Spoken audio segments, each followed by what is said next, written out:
the metaverse has been in the news a lot recently. In the past couple weeks, Facebook, yes, has rebranded themselves as a parent company. At least they're going to be known as Meta.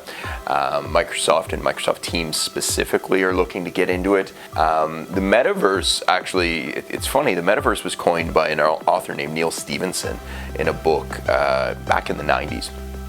And his book had to do with the idea of this all-encompassing world, of this virtual world that you can then go interact in.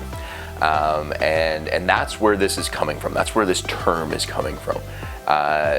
In short, the metaverse is our next version of the internet, our next version of what we will see.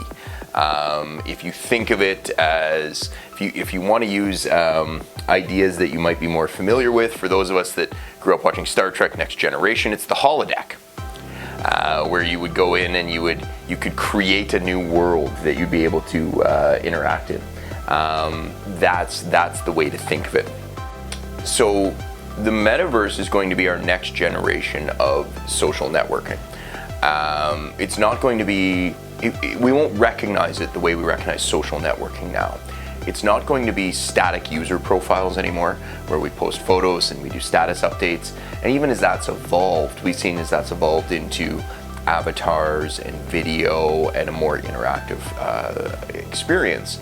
But it's no longer going to be a static environment. It's going to be an environment that we will be able to interact in. It actually, believe it or not, already exists. And it already is being used. Not even just that it already exists in theory or anything that way. For those of us that have kids that play Fortnite, Fortnite is effectively a metaverse. These kids can log in, they can participate in a world that they are fully immersed in. There are concerts that exist there. There is a currency that exists there. It's a world that they're already participating in. Some of us might know from kids, which is the common theme, is that the younger generation is picking this stuff up faster than we are. The idea of Roblox. The kids are participating in this Roblox world where it all exists. And this is what the big guys, this is what Google, Microsoft, Facebook, Apple, they're all predicting this is next for us.